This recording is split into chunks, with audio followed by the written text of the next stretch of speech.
Hey everybody, welcome back to Jones Edition. Me and my daughter Bailey are in the Jeep, the new Jeep we just bought. We are in the Hoosier National Forest. We had an itch just to get the Jeep out and go camping for a day. We left my wife and my son at home. They have school and work to do, but me and Bailey are gonna have a great time out here in the forest. We really haven't picked a spot yet, and we're gonna drive around here a little bit and see what we can find. We're kind of high up. We're near the Houston, Maumee area in the northern part of the forest. So I've been out here several times. This is probably the second or third video I've made out here in the forest. The last time I was out here by myself was like in December. We're in November now. I'm excited to share with you guys our trip, and just hope you guys enjoy the video.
Alright, we made it to our spot. This is my favorite spot to camp that I found. I had a few spots marked out, and I just really didn't have the feeling that I want to camp there this time. I mean, it's hard to capture. Like, we're like really high up here in the forest. I really love the view, especially when the leaves are gone. I camped back here a few months ago with my friend and his family.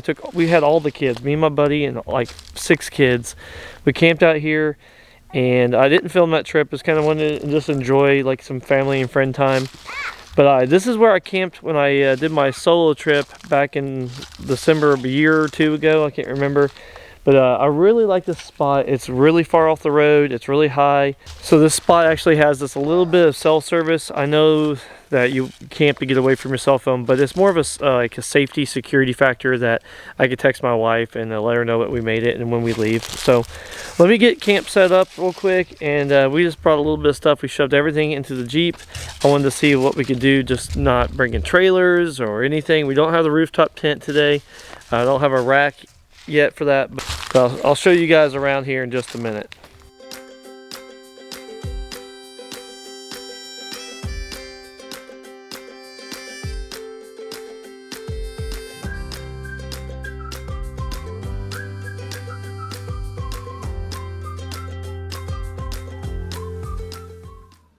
All right, so here is my camping drawer system that I built for the TJ that I finally finished. Took me about 2 years to finish.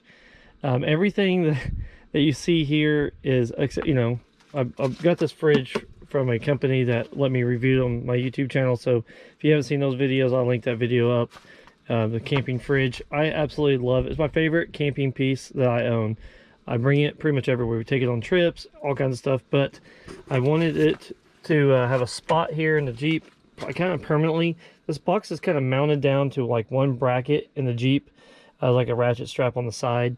There is a DC cigarette lighter plug here that I have the camping light run to, which I have it up here, which I'm excited to check it out tonight. Never used it before, but I wanted it to be on some kind of slide system. I had all these slides kind of like salvaged off some cabinets and stuff like that. The drawer is a little crooked here. Just kind of I eyeballed the cuts a little bit. I don't have a table saw, so I'm like skill sawing it. And then this drawer is a little tight here. This one's a little loose, but for camping, it looks pretty good, I think. The drawer system here for the fridge doesn't come all the way out. This fridge is pretty heavy. It's got our drinks in it and our food for the night. It's not like super heavy like I normally have it, but it's not tipping because of the ratchet strap on the side here. But it doesn't come all the way out, you know, and if you're on a slant, it'll stay back. It'll try to roll back. if you're leaning forward, it's going to try to slide in, which is okay. I might put some kind of locking system here eventually, but it's pretty cool. So we're going to chill out for just a little bit, start working on building a fire here in a little bit, set my tent up, and then we'll check back in here in a little bit. And we got like mac and cheese and hot dogs for dinner, so nothing too exciting then. I wanted to have the Jeep as the background, but the smoke has kind of hit me in the face a little bit from the fire. So I was trying to think of a good story. I'll probably just share another funny one. So I share a lot of stories with my friends, a lot of shoplifting stories I have from down in Florida. There was lots of people stealing from stores and stuff like that, and I tend to I was in the wrong place, or maybe the right place at the right time. I was always like right on the scene as the things was being dispatched or something happening, and it always kind of ended up in a crazy scenario. But one day I was in the 7-Eleven on Broward Boulevard, and there was a janitor that worked there, and he was kind of like paid under the table, kind of swept the store around, mopped the floor, and just kind of kept his mouth quiet, never really talked to much people, got paid every night, and went home. And he was there almost every night that I worked. And we were in there getting, me and my partner were in there getting a slushie or 7-Eleven drink from the fountain. And he goes, psst, like that. And I look at him and he goes, psst. A little bit harder this time. And I'm like, which one? He's like, I'm like, looking around, I don't see anyone stealing at the moment, but I see this guy, older guy, really kind of stocky guy, heading for the door. And I'm like, not on my watch. So I ran over there, and as, I need him to pass the registers, I need him to be exiting the store for it technically to be a theft. So as soon as he breached the door to go out, I grabbed him by like the back of the collar. And as soon as I grabbed him, he turned into like this crazy, like wild squirrel that I was just trying to wrestle down. And he was like flailing. He never really tried to hit me too much, but he was really just trying to get away. I mean, he's flailing. I'm telling you, he's about half my size, but twice as strong. And I'm like, whoa, what's going on here? So I end up like wrapping him up. And we go and we land on an Escalade out in the parking lot. And it wasn't his Escalade, he was someone else's, and alarms going off, and we bounce off the Escalade. We land on the ground. My partner never comes out to see what's going on. I don't know where he was. And I finally get him in handcuffs. And so I'm like, okay, find out what he stole now. So I'm searching him. I search his front pocket. Nothing. Okay. Search this pocket. Nothing. I'm like, okay, getting a little nervous now. Like maybe he didn't steal anything. Search the back pocket. Nothing. I'm like, I got one pocket left, and there better be something stolen in this. So I go to search the back pocket. I reach into his back pocket, the last pocket left. I pull out a whatchamacallit candy bar. All this for a candy bar. What kind of mac and cheese do we have here? Cheetos? Cheeto mac and cheese? Do you like it? Alright, it's really dark outside. It's like 6:40, almost 7. I can see like a blood moon over the horizon, but I can't really see through the clouds that well. It's kind of cool. But anyways, I wanted to show you something real quick before I go to bed. With the Jeep, it's the owner before me put on some lights. So here I'm going to flip you around. So we're going to be facing like I'm driving in the car. So this is like the trail here, pitch black, and check this out. It's so bright.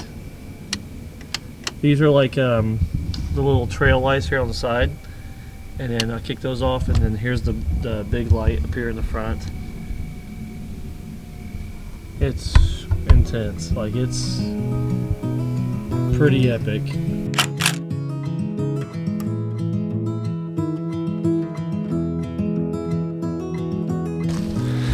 Alright, we survived the night. It wasn't too bad at all. It actually started out kind of warm in the tent. You know, it's a small tent, and then it was kind of stuffy, so I got my fan going in there. And then about 3 in the morning, it got really cold. I had an electric blanket, so I pulled the battery bank out of the Jeep, right in here.